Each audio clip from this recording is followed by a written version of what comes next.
My respected teachers, my dear friends and honorable judge, today on this auspicious occasion, it's very pleasure to me that Allah has given us the honorable chance to speak some humble words about the importance of the life of the Prophet Muhammad sallallahu alaihi wasallam, about whom Allah subhanahu wa ta'ala says in Surah Al-Anbiya, وَمَا أَرْسَلْنَاكَ إِلَّا رَحْمَةً لِلْعَالَمِينَ.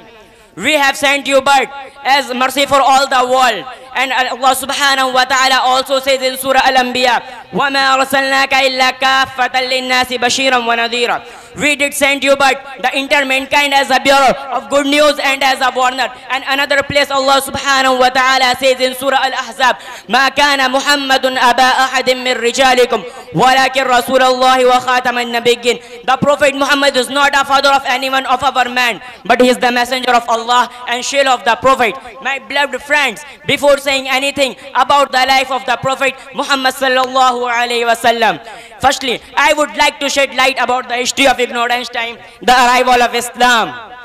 My dear audience, coming Islam, Muhammad sallallahu alaihi wasallam was born in noble Hashmi family of Quraysh, tribe in Makkah, 570 AD. Thanks.